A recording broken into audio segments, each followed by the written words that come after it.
ورحمة الله وبركاته.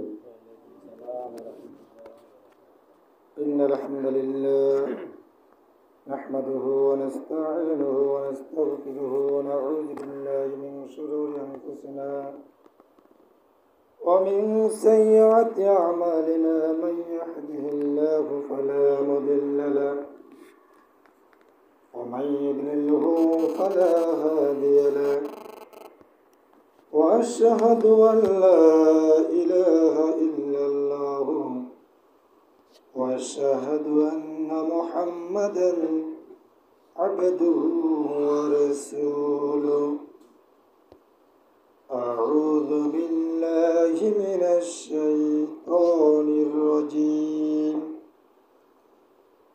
بسم الله الرحمن الرحيم.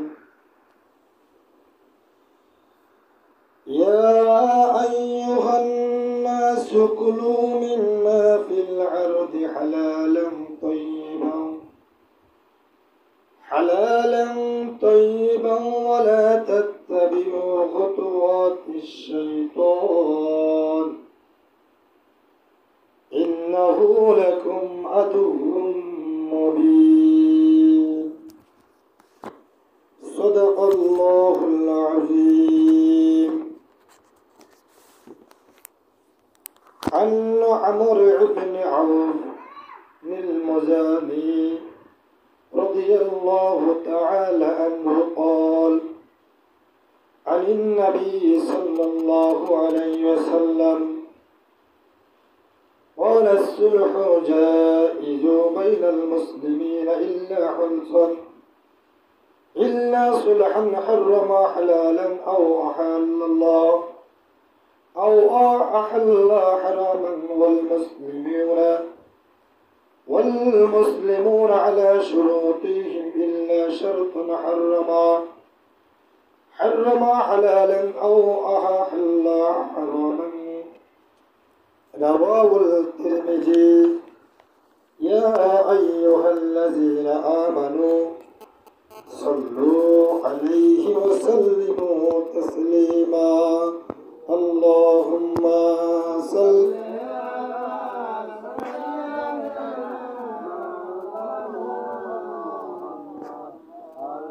على آل سيدنا. اللهم صل على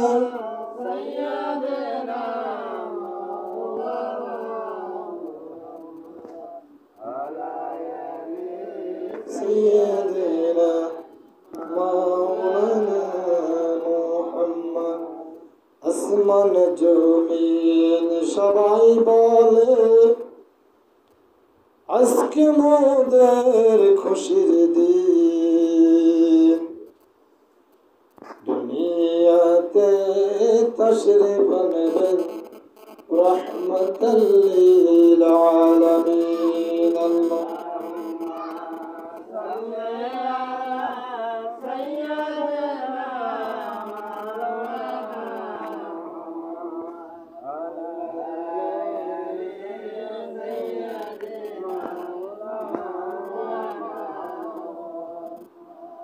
بلغ العلا بجماله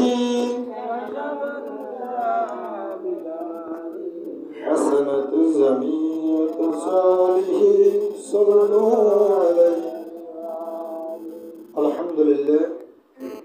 শুকরিয়া আদায় করে মহান রব্বুল আলামিনের, যে মহান মালিক আমাদেরকে শারীরিক মানসিক সুস্থ রেখেছেন, নেক হায়াত দান করেছেন। পবিত্র রবিউল সানি মাসের 24তম রজনীতে এই মাসের শেষ জুমায় আমাদেরকে আযানের সাথে সাথে তার পবিত্র মসজিদে আসার তৌফিক দান করেছেন। সেজন্য আমরা সকলে কালিমাতে শুকরান আলহামদুলিল্লাহ। পাশাপাশি মানবতার মুক্তিদূত আমাদের কলিজার টুকরো নবী সৈয়দুল মুরসালিন খাতামুন নবিয়্যিন আশরাফুল আম্বিয়া নবী মুহাম্মদ রাসূলুল্লাহ সাল্লাল্লাহু আলাইহি ওয়াসাল্লাম সম্মানিত দিনী ভাইয়েরা, আজকে পবিত্র জুমার দিন, সপ্তাহের জন্য সম্মানিত দিন। আজকে আমাদের জুমার আলোচ্য বিষয় ইসলামে হালাল ও হারাম সম্পর্কে।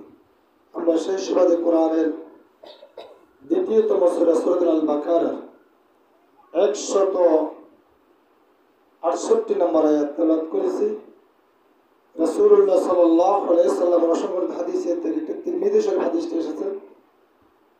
আমরা একটি হাদিস তেলাওয়াত করেছি। আমরা জুমার সংক্ষিপ্ত সময়ের ভিতরে ইনশাআল্লাহ কিছু গুরুত্বপূর্ণ বিষয় নিয়ে আমরা কথা বলার চেষ্টা করব ইনশাআল্লাহ।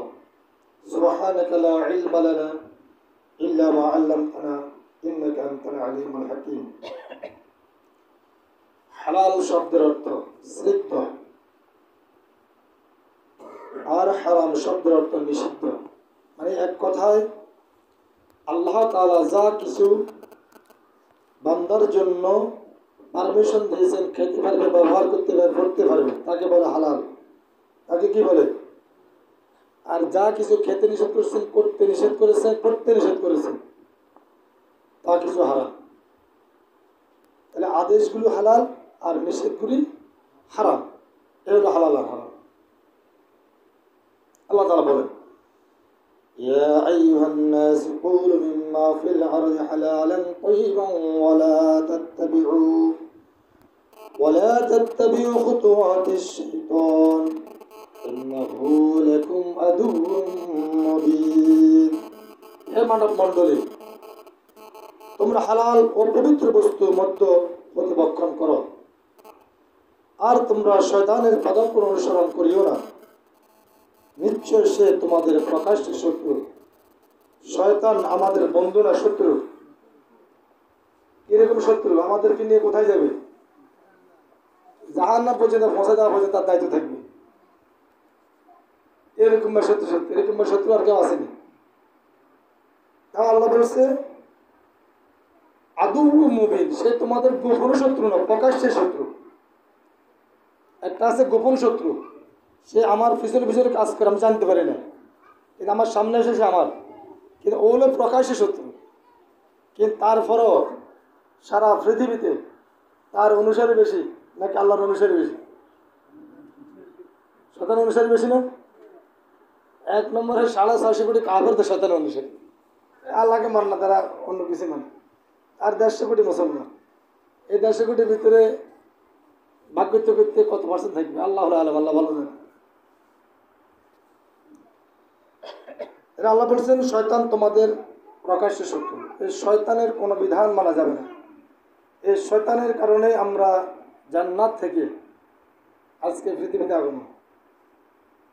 শয়তান কি গুড়ি চালিয়ে দিল? তাহলে শয়তান আমাদের বন্ধু না শত্রু?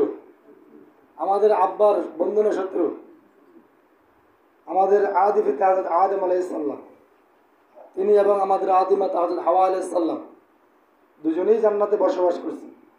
তার এই শয়তানের কুপ্ররোচনার কারণে এনাদেরকে জান্নাত থেকে বহিষ্কৃত হতে হয়েছে। তাহলে সেই শয়তান ওই যুগ থেকে আমাদের শত্রু ছিল, এখনো শত্রু, কিয়ামত পর্যন্ত আমাদের শত্রু থাকবে। সে কখনো বন্ধু হবে না। আল্লাহ তাআলা বলেন সূরা আল বাকারার 172 নম্বর আয়াত, ইয়া আইয়ুহাল্লাযীনা আমানু কুলু মিন তাইয়্যিবাতি মা রাযাকনাকুম ওয়াশকুরু লিল্লাহি ইন কুনতুম ইয়াহু তা'বুদুন। হে ঈমানদারগণ, তোমাদেরকে যে সকল পবিত্র বস্তু জীবিকা রূপে দান করেছি তা হতে ভক্ষণ করো এবং আল্লাহর কৃতজ্ঞতা প্রকাশ করো। তাহলে আল্লাহ তাআলা বলছেন হে ঈমানদারগণ, আল্লাহ তাআলা ইয়া আইয়ুহাল মুসলিমুন, হে মুসলমান বলেন নাই, ঈমানদারদেরকে বলছেন, যারা আল্লাহর প্রতি ঈমান এনেছেন তাদেরকে বলছেন যে তোমরা পবিত্র বস্তু জীবিকা রূপে দান করেছি তা থেকে তোমরা ভক্ষণ করো এবং আল্লাহর কৃতজ্ঞতা প্রকাশ করো।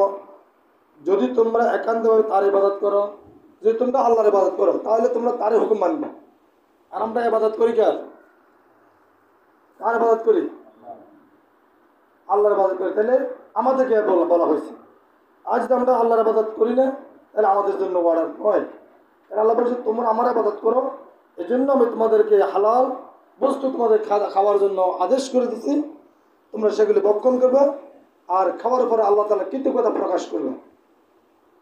আর একান্তভাবে, কারণ কি একান্তভাবে তোমরা আল্লাহর ইবাদত করবে। ফাকুলু মিম্মা যুকিরা ইসমুল্লাহি আলাইহি কুনতুম বিআয়াতি মুমিনিন। আল্লাহ তাআলা সূরাতুল আনআমের কোরআনের 6 নম্বর সূরার 118 নম্বর আয়াতে আল্লাহ বলেন, এখন তোমরা যে আল্লাহর আয়াতসমূহের প্রতি ইমানদার হয়ে থাকো, তাহলে যে সব জন্তুর উপর জবাই করার সময় আল্লাহর নাম লওয়া হয়েছে সেসব বস্তু খাও। তাইলে আল্লাহ তাআলা বলছেন যদি তোমরা ইমানের দাবিদার হও, তোমরা যদি ইমানের দাবি করো, তাহলে যে জন্তুর উপরে আল্লাহর নাম লওয়া হয়েছে সেই জন্তু তোমরা জবাই করো, এবং জবাই করলে যে জন্তু আল্লাহর নাম নিয়ে জবাই করা হয়েছে ওই জন্তুর গোশত তোমরা খাও। তাহলে আল্লাহ তাআলার নাম ব্যতীত যে সব পশু জবাই হবে তা ঈমানদারদের জন্য হালাল না হারাম? হারাম। তাহলে এখন যে পূজার সময় এই যে আমাদের দেশে পূজা হয়, যাই যে খায়, এগুলি কি আল্লাহর নামে করা হয় নাকি তাদের পূজার নামে মন্দিরে তাদের ভগবান যা বলে আর কি মূর্তির নামে করা হয়? তারা তাদের মূর্তির নামগুলি তো করে না। তাহলে সেগুলি মুসলমানদের জন্য সম্পূর্ণ হারাম। এরপরে আমার চোখের দেখা যেগুলি আমি মাঝে বলি, আমি যাহা দেখি নাই দুই নয়নে তাহা বিশ্বাস করি না গুরুর চরণে। সে যে আমাকে বলে আমি দুই চোখে না বিশ্বাস করি, আমি দুই চোখে দেখলাম এই মাজারগুলিতে, বিশেষ করে চৈত মাসে চট্টগ্রামে মাজারগুলিতে উরুস হয়। তো সেখানে গরু জবাই করে, অসংখ্য গরু জবাই করে। তো জবাই করবার সময় তো দেখলাম ওই আল্লাহর ওলি, হয়তো তিনি তো ভালো হয়েছিলেন আমরা জানি না, হয়তো তিনি কবরস্থ হয়েছেন, আল্লাহর ওলি ভালো ছিলেন, তার মধ্যে আমাদের কোনো আক্ষেপ নেই, তিনি আল্লাহর প্রিয় বান্দা হতে পারে। তখন তিনি আমাদের শহীদুল্লাহ শাহ রহমতুল্লাহ তুই গরু জবাই করে বাবা শহীদুল্লাহ শাহ নামে জবাই করে দিচ্ছে। জবাই করে দেওয়ার পরে ঠিক আছে তুই আল্লাহর নাম মত দিয়ে ওটা নি না, আল্লাহর নাম নিয়ে জ্বরে দিতে ও সুদানের তুই অবির বেচছে ওটা আর বাবা তাই এটা কত কোনের কথার ওটা তোর আল্লাহর এটা বেডে বিলেছেন ওটা তুই অবির বেচছে, মানে আমরা আল্লাহর নাম করেছি আমরা অবির বেচছি, আমরা ওয়ার গরু বাবার নামে জবাই করে। এবার এগুলি কী করে, এবার এগুলি বিরিয়ানি বানানোর পরে প্যাকেট আপনি 500 টাকা দিচ্ছেন, আপনারা 1 প্যাকেট দিবেন, টাকা দেন নেই আমরা দিবেন না, টাকা দিচ্ছেন প্যাকেটে দিবেন। লাস্ট যখন দিচ্ছে আর প্যাকেটটা বিক্রি করা শেষ, মানে আর যাবে না, তখন যে এবার কেওয়ালে ফোল্টার করে আমরা 1 চামচ দিচ্ছি, তা বাবার নামে দেবে, আল্লাহর নামে হবে না। আমরা করতে পারছি আর বাবার নামে ইয়ে দেন তবরক দিন তখন দিবি, ওই কিন্তু আল্লাহর নামে দেবে, আমরা ফিট এখানে জায়গা হতা লাগে। এটা আমি তো আমার জীবনে প্রায় 10-12টি বছর আমি এই চট্টগ্রাম ছিলাম বিদায় আমি জানি। এই জন্য আমরা বলে থাকি যদি ওরা যদি মূর্তি পূজা করলে যদি কাফের হয় তাহলে এরা মাজার পূজা করে কেন কাফের হবে না? ওরা কাফের হলে এরা কাফের, আমি তো ওরা মুসলমান, ওদের কাফের যদি না বলা যায় তাহলে এদেরকে বলা যাবে না, এদেরকে বললে ওদেরকে বলতে হবে। মূর্তি পূজার যদি হিন্দুরা যদি কাফের হয় এরা হবে না কেন? এরাও তো আল্লাহকে মানে না। চট্টগ্রাম চকবাজার হাসপাতাল যারা গেছে, চট্টগ্রাম জায়গাকে মেডিকেল কলেজ হাসপাতাল বলে, রাস্তার পূর্ব পাশে একটা মসজিদ আছে, এই সাইজ একটু আর একটু বড় হবে, টাইস করা। ওই মসজিদের ভিতরে, মানে মসজিদের ভিতরেই মাজার হযরত আব্দুর রাজ্জাক শাহ রহমতুল্লাহ মাজার। এবার ওইদিকে সব আছে, মানে দাঁড়ানো নামাজের সব, এদিকে সামনেও আছে, এদিকে আছে এই মাজার বড়, এপাশে আসিয়ে রাখি, ওদিকে আছে যেদিন ডাইরেক্ট কবরে। ওখানে হুজুর কয় আমরা এখন তো দেখে আসি, এখনো আছে চট্টগ্রাম হাসপাতালের পূর্ব গেটে রাস্তা, এখানে রাস্তা আছে, রাস্তার পূর্ব পাশে কোনা দিকের মাজার, মসজিদ মাজার একসাথে। কবর কেন্দ্রিক কোনো মসজিদ হতে পারবে না, ইসলামে সম্পূর্ণ হারাম। মসজিদ আছে সামনে, পাশে কবর আছে, কোনো সমস্যা নাই। যেমন মসজিদে নববীর সামনে মসজিদুল যে জান্নাতুল বাকি, হাজার হাজার সাহাবায়ে কেরাম ঘুমিয়ে আছে, কি আছে না? আছে। মক্কা শরীফের পাশে কবরস্থান আছে। আমাদের এই মসজিদের সামনে যদি এ পাশে যদি কবর দেয়, কোনো সমস্যা নেই। আমার বামে জায়গা থাকলে দিই, ডানে জায়গা থাকলে দিই, মানে মসজিদের বাহিরে, ওয়ালের বাহিরে কবর দিতে পারি বলতে কোনো সমস্যা নাই। কিন্তু মসজিদের ভিতরে কবর হবে না, এটা মাজার বন্ধুরে করে রেখেছে। আমরা চট্টগ্রাম জানি, এই আমরা বলি ওরাও ইসলাম বিরোধী শক্তি, ওরাও কাফেরদের দোষ। কারণ ওইদিকে সফ আছে, এই কবর বাড়ি ডাইরেক্ট কবর বাড়ি চেষ্টা পড়ে। তাহলে আল্লাহ বলছেন যে জন্তুর উপরে আল্লাহর নাম ল হয় তোমরা ওইগুলি ভক্ষণ করো, ওইগুলি খাও, এই ব্যতীত তোমরা খাইবে না। তাহলে ওরা যে হাজার হাজার, আর আঙ্গ মুসলমানদের সবচেয়ে বাঙালি মুসলমান এত লোভী, মানে এগুলি মুসলমান বললেও লজ্জা লাগে। বলে কেন? এ দেখবেন হঠাৎ করে ল্যাংটা গায়ে উরুষ করতে গেছে, সপ্তাহে চালটা রানি উরুষ করছে, বিরিয়ানি 12টা বাজে যাবে, এতে নামাজ দিল, 5 ওয়াক্ত নামাজ হয়, এতে যাই এনে বিরিয়ানি বাগার লাগে খাওয়াইতে। এটাও চিন্তা করে না, বলে কিরে এগুলি কী দিয়ে বানাইছে, কেমনি বানাইছে, কোথায় বানাইছে, এগুলি এদের আঁকিটা কি, কীভাবে তৈরি করছে এরা, এগুলি চিন্তা তারা নেই, শুধু ফাইসেল ওই বাইরে চলে যাচ্ছে। এগুলি খাওয়ার কারণে ইমানের জজবা কলব নষ্ট হয়ে যায়। মানে হারাম খেতে খেতে কলবে তখন জং ধরে যায়, তখন তার সামনে কোরআনের বিরোধিতা করলো আর তার মনে কোনো কিছু আসে না, ইমান তো নষ্ট হয়ে গেছে। ওই যে কিছুদিন আগে দেখছিলেন নুরা পাগলাকে হুড়িয়ালে ছিল এলাকাবাসী, অনলাইন যুগে যারা আছে এরা বলতে পারবে, সে খ্রিস্টান, 12টা বছর সে খ্রিস্টান দাওয়াত দিতেছে, এখানে মুসলমানের বেশ ধরেছে, দায় টুপি থাকলে কি মুসলমান নাকি? তাহলে তো রবি ঠাকুর এই দেশের বড় মুসলমান, এত সাথে বড় মুসলমান কি? রবি ঠাকুর শুধু দায় না, শুধু মশাতেছে, গালও দেওয়া যেত। এও বেশ দিচ্ছে, এর ছেলে আমেরিকার খ্রিস্টানের দায়িত্বশীল, এও বাংলাদেশে মানে মুসলমান নাম সাজে সে এখানে মাজার করে লেছে, কানায় কাবা করছে, কমদিনে এখানে হজ করলে হবে, আর কোথাও যা হজ করা লাগবে না। এরপরে মুসলমানদেরকে টাকা দিয়ে দিই, মুসলমানদের সে খ্রিস্টান বানাই দিয়েছে, গোপন ভাবে দাওয়াতি কাজ করতেছে, এভাবে চলতেছে। পরে যায় এলাকাবাসী মরার পরে, 3-4 দিন পরে যায় সব ভাঙি, মুসলমান ধরে না, যখন মুসলমান ধরে তখন আর ছাড়ে না, একবারে কবরত কেরাসিন দিয়ে লাশ ডাইরেক্ট উড়িয়ে নিয়েছে। অনেকে আয় হুড়লো তোমার আপনি জানেন না, ওই কথা বলেন। গানে আমার একটা প্রোগ্রাম ছিল এই ব্যাপারে, আপনি জানেন কি বলেন, কোনো কিছু জানেন দেখলাম আর কি, এইটাই আপনি এটাই দেখছেন, মূল জানেন নাই, এই জন্য মূল তথ্য জানবেন তারপরে বলবেন। পরে তাহলে তো ফোনটা ঠিক আছে, আয় যাইতে উঠতাম আগে আপনার মতো যারা চোখে দেখছে, ওরা তো আমরা এখান থেকে যাই, ওরা ফুড়ি নাই, ওখানে যারা স্থানীয় ছিল, ওখানে কোনো দল বিদল নয়, যারা মুসলমান দাবি কিছু সব দলের লোক, সেখানে আমরা আওয়ামী লীগ বলেন, বিএনপি বলেন, জামাত জাতীয় পার্টি বলেন, যত লোক আছে সবাই যারা মুসলমান দাবি কিছু সবাই ঘুরছে, ওখানে কোনো দলীয় কাজে হবে না। তাহলে তো ওটা ঠিক আছে, আগে এখন ঠিক আছে, আগে বুঝিয়ে দেবেন জিনিসটা। তাহলে আল্লাহ বলছেন তোমরা হালাল জিনিস গ্রহণ করো। আর আমাদের দেশে একটা মুসলমান না জানি আমাদের একটা ভুল হয় কি, যখন এই কোরবানির সময় আসে তখন কয় আমরা 7 নামে কোরবান দিই, কার নাম? আর নাম, আর আব্বার নাম, আর দাদার নাম, আমরা ব্যাগের নামে কোরবানি দিই। এখন মানে মানুষের নামে কোনো কোরবানি হবে নাকি? মানুষের নামে কোনো কোরবানি হবে নাকি? হবে কার নামে? আল্লাহর নামে। এই কথাটা যদি এভাবে ভাঙি বলে যে আমার পক্ষ থেকে আমরা 7 জনের পক্ষ থেকে গরুটা কোরবানি দিচ্ছি আল্লাহ তাআলার নামে, আমাদের পক্ষ থেকে, একজন পক্ষ যে অমুক অমুক মিলে আল্লাহ তাআলার নামে কোরবানি দিচ্ছি, এই কথাটা ভাঙি বললে আর কোনো সমস্যা নেই, তাহলে ঠিক আছে। আজল্লাহ আয় দিয়েছি কোরবানি, তাহলে শেষ। এটা আমাদের অত অনেকের কথার ভুল, আপনি ভুল হইলেও ইমান চলে যাবে। বিষ আপনি জানেন, আমরা বিষ জানি খাইলেও মরবি মানুষ, না জানি খেলেও কি আর মরবে। আমাকে মনে গানা জানি না, বিষ আন্তর খাইলেছি, বিষ কেমন থাকে তা বুঝে না খাইলেছে, মাফ করে দে, হবে নাকি?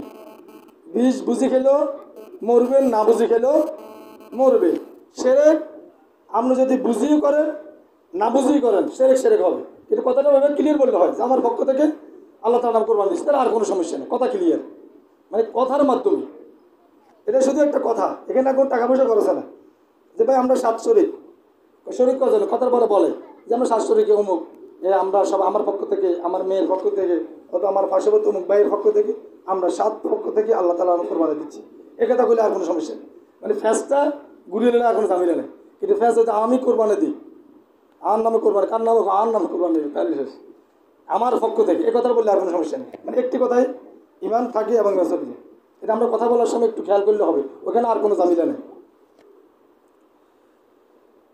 তাহলে আল্লাহ তাআলা বলেন ওয়ামা লাকুম আল্লা তাকুলু মিম্মা যুকিরা ইসমুল্লাহি আলাইহি ওয়া ক্বাদ ফাদ্দালা লাকুম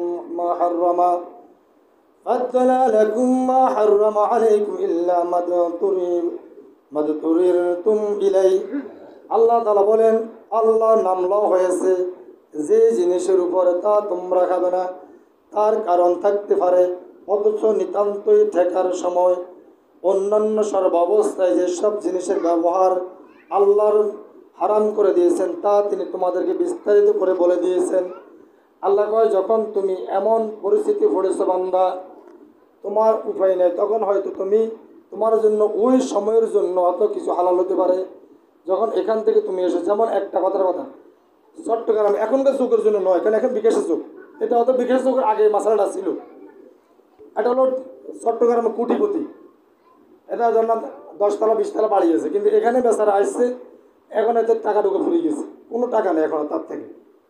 এখন সে চট্টগ্রাম যাওয়া লাগবে, অত কিছু খাওয়া লাগবে, তখন তার সে জায়গাতে খাইতে পারবে, জায়গাটা কি করতে পারবে, তখন সে খাইতে পারবে, কারণ এখানে যেন সে অস্থায়ী হয়ে গেছে, মানে এখন আর তার কোনো এই জায়গাতে এটা খাওয়া যায়, কিন্তু জায়গা তার জন্য টাকা খাওয়া তার জন্য হারাম, সে জায়গা দিবে, তার অর্থ আছে, খাবার তার জন্য হারাম, কিন্তু এখন ওই সময় যেটা খেতে পারবে। তাহলে বলছে এদের যদি বিপদের মুখোমুখি কেউ হয়, তাহলে সে ততক্ষণ পর্যন্ত ওটাকে তার জন্য ততক্ষণ জায়েজ হবে যতক্ষণ সে ওই অবস্থায় ছিল। যখন সে অবস্থাতে চলে গেছে, ওই লোক যখন চট্টগ্রাম চলে, তখন আর তার জন্য তখন জায়গা টাকা হারাম, তখন আর সে খেতে পারবে। তাহলে আল্লাহ বলছেন যখন তুমি মুখোমুখি হয়ে যাও, তখন তোমার জন্য ওই জিনিস হালাল, সম্মুখীন হয়ে গেলে, আর না তো তোমার জন্য সর্বাবস্থা হারাম। আল্লাহ তাআলা বলেন কুল ইন্নামা হাররামা রাব্বিল ফাওয়াহিশা মা যাহারা মিনহা ওয়া মা বাতানা ওয়াল ইসমা ওয়াল বাগয়া বিগাইরিল হক। হে নবী, তাদেরকে বলে দাও আমার আল্লাহ যেসব জিনিস হারাম করেছেন তা তো এই নির্লজ্জতার কাজ, প্রকাশ্যে বা গোপনীয়, এবং গুনাহের কাজ, সে সত্যের বিরুদ্ধে বাড়াবাড়ি। আল্লাহ তাআলা বলছেন হে রাসূল আপনি বলে দেন আমার আল্লাহ যা কিছু হালাল করেছেন, যা কিছু তোমাদের জন্য হালাল করেছেন তা গ্রহণ করে, যা হারাম করেছেন তা তোমরা প্রকাশ্যে অথবা গোপনে সব কিছু তোমরা পরিহার করো, কারণ কি এটা সত্যের বিরুদ্ধে বাড়াবাড়ি। তাহলে আল্লাহ তাআলা বলছেন যা তোমাদের জন্য আদেশ করেছেন তাই মানো। এখন আল্লাহর জমিনে আল্লাহর দিন প্রতিষ্ঠার কথা, হারাম না হালাল? আল্লাহ হারাম না হালাল করে দিয়েছে? হালাল করে দিয়েছে। তুই করে কয়জনে? আল্লাহ তো বলছেন তোমরা করো, তোমাদের জন্য ফরজ করে দেওয়া হয়েছে। আল্লাহর বিধান কায়েম করা কি করে দিছে? ফরজ করে দিছে। নামাজের চাইতো ফরজ। নামাজ আগে না দিন বিজয় আগে? রোজা আগে না দিন বিজয় আগে? দিনের বিজয় আগে। নামাজ রোজার চাইতো, হজের চাইতো। নবী সাল্লাল্লাহু আলাইহি সাল্লাম 6ষ্ঠ হিজরিতে যখন তিনি হজ করতে উদ্দেশ্যে দেখেন, তখন গোয়েন্দা যখন বিভাগ পাঠাইছেন, বলছেন সেখানে আমার ওসমানকে বলছে, ওসমানকে শহীদ করা হয়েছে। রাসূল সাল্লাল্লাহু আলাইহি সাল্লাম তখন হেরামের কাপড় খুলে ফেলছে, বলছে হজ আর হবে না, যুদ্ধ জিহাদ ঘোষণা কর তাদের বিরুদ্ধে। তাহলে হজ আগে না দিন বিজয় আগে? আমরা কি মনে করি? আমি মনে করি যে নামাজ উঠে হাসলে আজ মুসলিম হয়ে গেছি, হাত ইমানদার কেউ আসেনি। আমি রোজা রাখি, মনে হয় আমি সেরা ইমানদার। আমি হজ করে যাইছি, আমি হাজির সাহেব মানুষ, পাগড়ি মাথা দিয়ে হাঁড়ি, আমি মনে একটা কিছু আল্লাহ কয় না, ইগিন আল্লাহ কাছে কিছুই না। কারণ আমার নামাজ রোজা এগুলো তো অবশ্যই করবে, কিন্তু যেটাকে অগ্রাধিকার বেশি দিতে হবে ওটাকে বেশি প্রাধান্য দিতে হবে। আমরা এখন বসে বসে মসজিদে টসে টিকলাম, ইউনিভার্সিটি কী খবর? আমরা তো গেলাম না, আমরা বসে মসজিদ ততটি তাজিল করতেছি, দাম লয়ে যেতেছি, আমরা কিছু করতে চাচ্ছি না, কিছু করার ছিল না, দাম তো লেগেছে, আমরা কিছু করতে পারলাম না। তাহলে আপনার কী করতে হবে?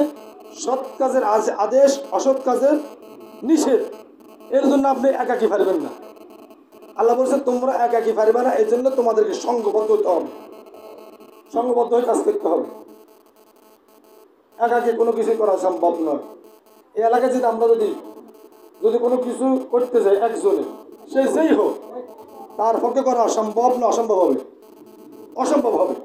আজ আমরা কিন্তু সমাজে 10 জন 12 জন 15 জন যদি বলি না এই কাজ করবো আমরা ইনশাল্লাহ, তাহলে কাজ বাস্তবায়ন করা কি হয়ে যাবে, সহজ হয়ে যায়। এজন্য আমাদের সর্বক্ষেত্রে আমাদের লোক দরকার আছে। এখন আমি সব কিছু করলাম কিন্তু আমাদের 10 ফুটে একজন উকিল নেই, কারণ আমি ভালো মানুষ, কিন্তু ওই উকিলেরা প্রমাণ করছে আমি সন্ত্রাস, আমি চাঁদাবাজ, আমি দর্শনকারী, তাহলে এখন আমার বাকি জীবন দিয়ে কোনো কাম হয়েছে নাকি? তাহলে আমার ওইখানেও কি লোক দরকার আছে না? নাই, আছে। যেখানে জাতির মেরুদণ্ড বিশ্ববিদ্যালয়, এরা বাইরে লেখাপড়া করে আমাদের দেশে সচিব হবে, আমলা হবে, এটা দেশে ডিসি হবে, এসপি হবে। আমরা হইতে পারবো নাকি? যদি কেউ ডিসি নিয়োগ করা হবে তাহলে কবে বিসিএস কাটার লাগবে, তাহলে আমরা বিসিএস কাটার বুঝিও না, তো বুঝি নাকি? বুঝিও না আমরা হরমুখ, তাহলে আমরা নেব নাকি? তাহলে ওই লোকের ভিতরে যদি ওই বিসিএস ডিসি এসপি ওদের অন্তরে যদি আল্লাহর ভয় ঢুকে দেওয়া যায়, আল্লাহর বিধান বাস্তবায়ন করে ওর ভিতরে ঢুকে দেওয়া যায়, তাহলে আমাদের জন্য ইসলাম মানা সহজ না কঠিন হবে? সহজ হবে, আরো সহজ হয়ে যাবে। এই জন্যই আমাদেরকে সর্বক্ষেত্রে কাজ করতে হবে।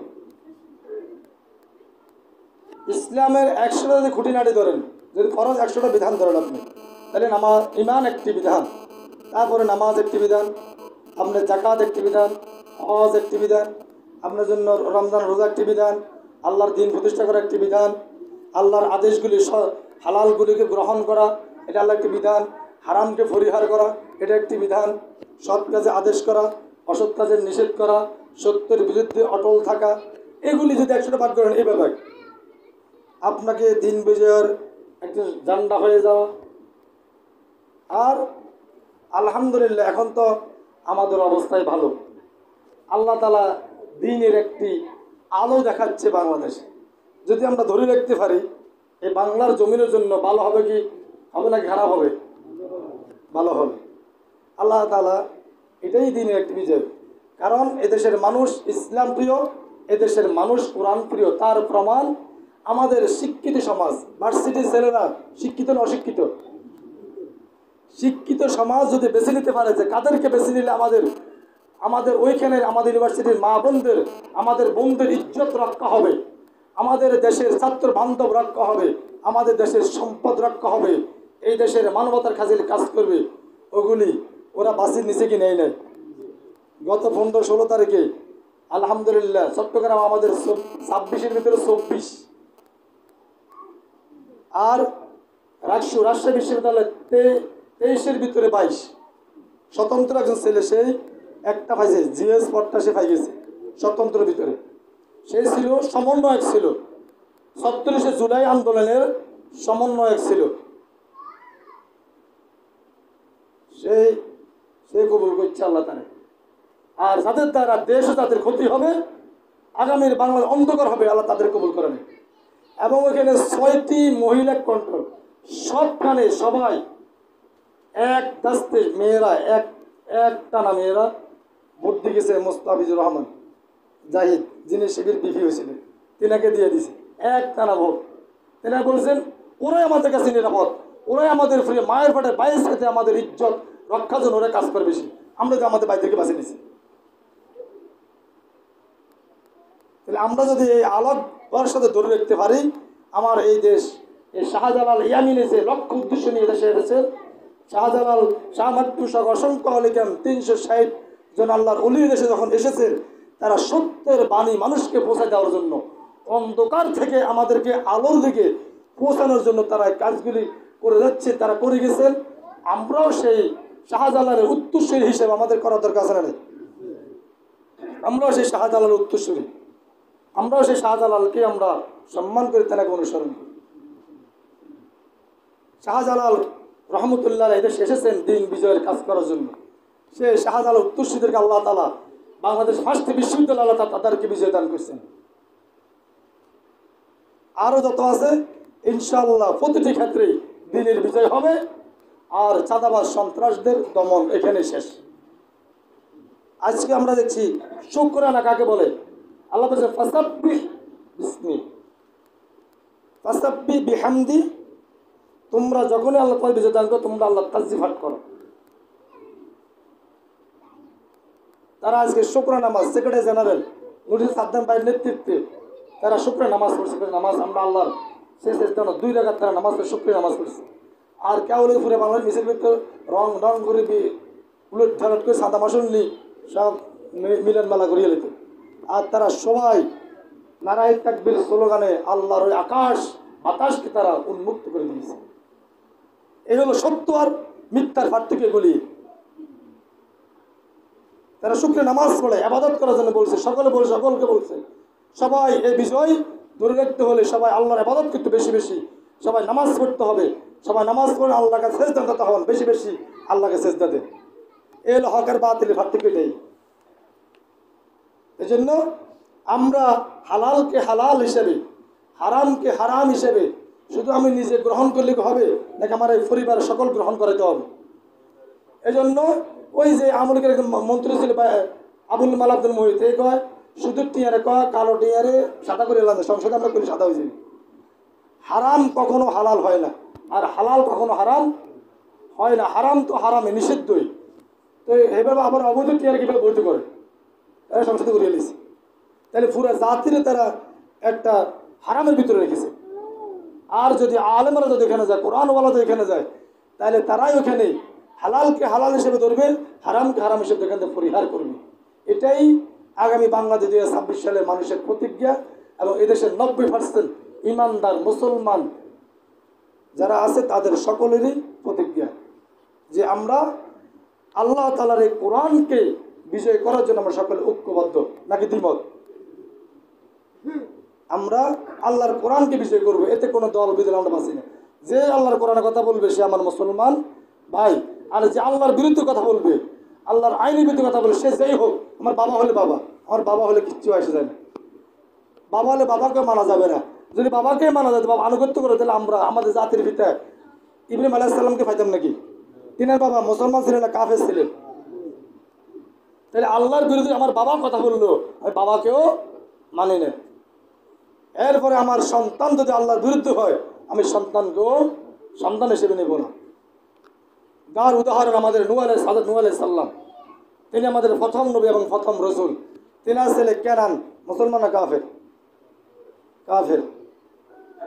তখন তিনি বলছিলেন যে সব কিছু ডুবে যাবে, আল্লাহ এটা আমার পরিবারের সন্তান, এটা আমার সন্তান।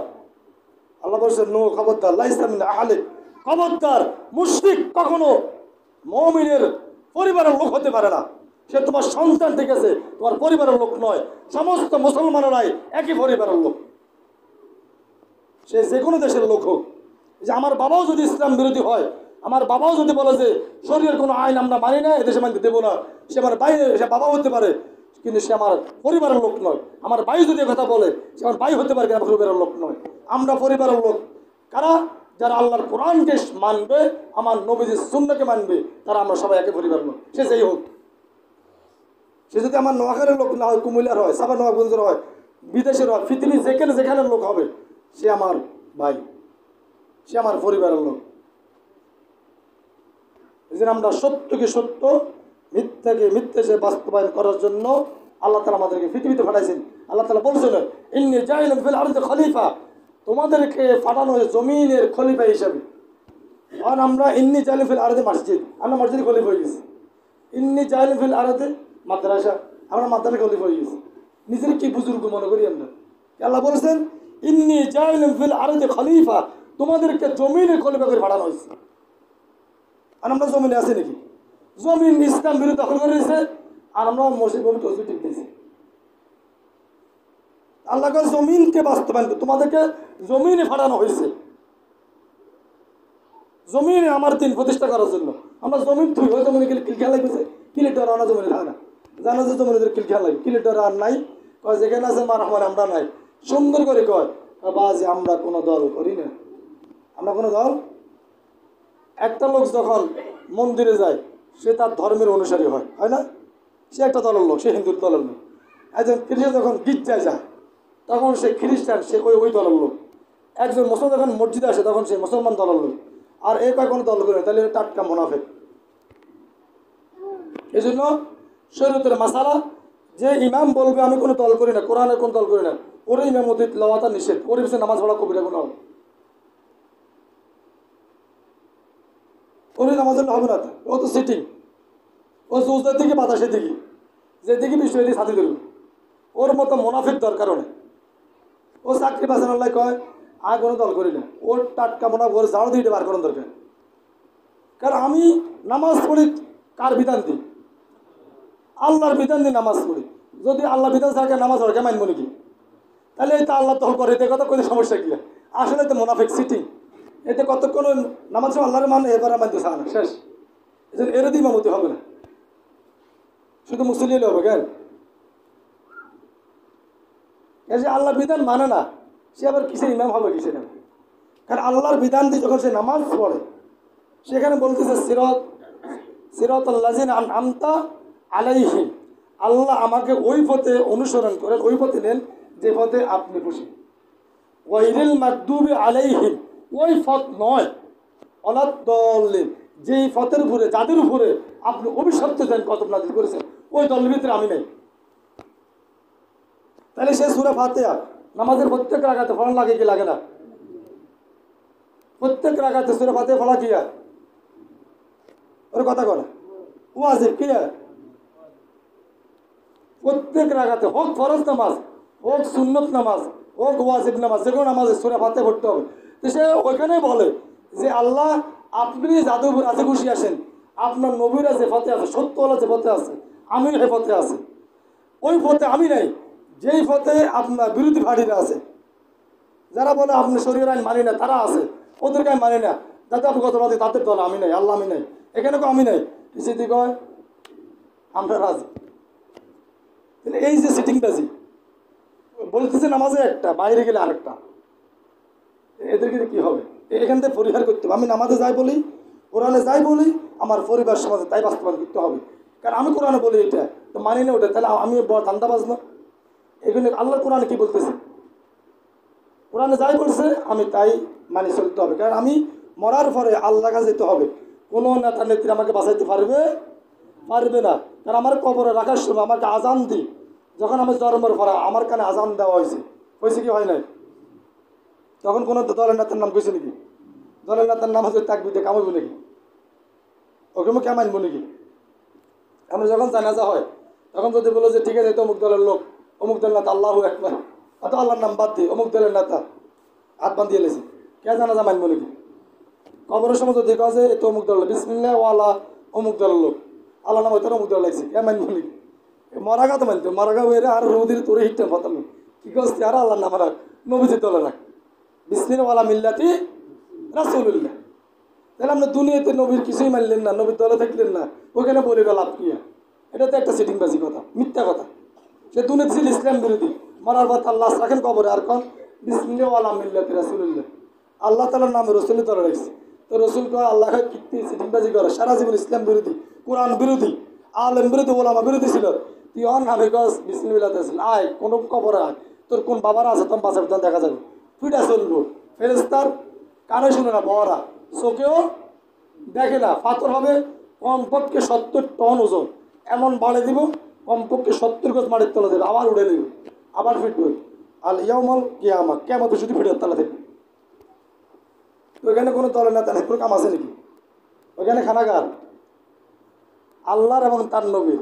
তাহলে যেখানে বুঝে গেছে কেউ বাঁচাতে পারবে না, আমি ওইখানে থাকবো বা কিনলে কি স্বার্থে থাকবো? এরপরে দুনিয়াতে তো লাভ নাই, 15 বছর 7 মাসের আবার দৌড়তে লাগবে রাষ্ট্রী, হ্যাঁ তো শান্তি নেই, ফলাই যাওয়ার লাগে।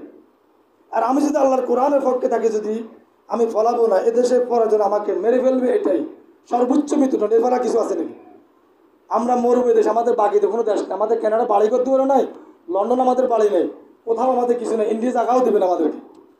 আমরা এদেশেই বাঁচতে হবে, এদেশেই মরতে হবে, আমাদের দেশ এটাই, এদেশেই আমরা কোরআনের কথা বলি, এই দেশে মৃত্যুবরণ করবো। আমরা জন্মসূত্রে আমরা বাসি আসি নেই, আমরা জন্মসূত্রে দেশের মালিক, আমাদের নাগরিকত্ব, আইডেন্টি, ন্যাশনালিটি সব আমরা এই দেশে। আমরা এই দেশে বাঁচবো, আল্লাহর কোরআন কথা বলবো, মরে গেলে শেষ। আমাদের আর কোনো আফসোস নাই। এই জন্য আমরা সত্যকে সত্য বলবো, মিথ্যাকে মিথ্যা বলাটাই আমাদের দায়িত্ব। এতে চাকরি থাকবে যাইবে, আল্লাহর কথা মানবে, কি হবে না হবে এগুলি চিন্তা করে কখনো ইসলামওয়ালারা কোরআনওয়ালারা চিন্তা করে সামনে অগ্রসর হয় না। এই চিন্তা করলে আপনি আটকে যাবেন, সামনে অগ্রসর হতে পারবেন শেষ। কারণ রিজিকের মালিককে আল্লাহ যতদিন রিজিক রেখেছে, আপনাকে পৃথিবীতে কেউ রিজিকের আপনার ঘাটতি করতে পারে না। আর আল্লাহ যে রিজিক উঠেই ফেলবে, এই পৃথিবীর কেউ আপনার খাওয়াতে পারবে না। এইটা যদি তাকওয়া থাকে যে আল্লাহ আমাকে রাখবেন, আল্লাহ আমাকে রিজিক খাওয়াবেন, এক লোকমা রিজিক যতক্ষণ আমার রিজিকে আছে ততক্ষণ আমার মৃত্যু হবে না। আর রিজিক শেষ। আমরা এমনও মানুষ দেখছি খাওয়া অবস্থা অর্ধেক খাইছে, বাকিটা খেতে পারে না, তার মানে তারা রিজিকে আর নাই। চা এক কাপের অর্ধেক, আমাদের দেশে বৃষ্টি তুফান আইতেছে, চা অর্ধেক খাইছে, অর্ধেক খায় না, তার পজিটিভিতের গরু, তো গরুর খেয়াল গরু দোয়া করে ঠাডা বিজলি মারে, গরু ছাড়া দিতে গেছে, এ রসি উঠে দিচ্ছে, এক গাছ অনেকে সার্ভিস যাইতে পারে না, গরু সরকার ঠাস টাটা হলে বললাম শেষ, চা অর্ধেক রয়ে গেছে দোকানে, শেষ, এখানে শেষ। তাই আপনার রিজিক যতক্ষণ পর্যন্ত আছে আপনি ততক্ষণ পর্যন্ত ভিত্তি বাঁচে দেখবেন, খাইবেন, আর রিজিক শেষ আপনি চলে যেতে হবে। এই জন্য আমরা রিজিকের মালিক কাকে মানবো? আল্লাহকে মানবো, রিজিকের মালিক রাজদাক, তাহলে আমাদের আর কোনো সমস্যা হবে না। আমরা ভরসা করবো রিজিকের কার উপরে, তাহলে আর কোনো সমস্যা নেই। আমরা রিজিকের মালিক যখন রাজদাক হয়ে যাবে, এই পৃথিবীর কেউ আপনি বন্ধ করতে পারবেন। আর আপনি যখন রিজিকের মালিক যখন মাদ্রাসা কমিটির মানবে, মসজিদ কমিটির মানবে, তাহলে আপনি জায়গা জায়গায় বেজ্জতি হবে, জায়গা জায়গায় স্বাস্থ্য অপমানিত লাঞ্ছিত হবে, বাঁচাবার কেউ থাকবে না। কারণ আল্লাহ যাকে সম্মানিত করেন পৃথিবীর কেউ তাকে অসম্মান করতে পারে না। আর আল্লাহ যাকে অসম্মান করে এই পৃথিবীর কেউ তাকে সম্মান দিতে পারবে না। এই জন্য আমরা সত্যকে সত্য হিসেবে বলবো, আর মিথ্যাকে মিথ্যা হিসেবে বলবো, এটা আমাদের দায়িত্ব। আর মানাটাও সবার দায়িত্ব, আল্লাহর বাণী।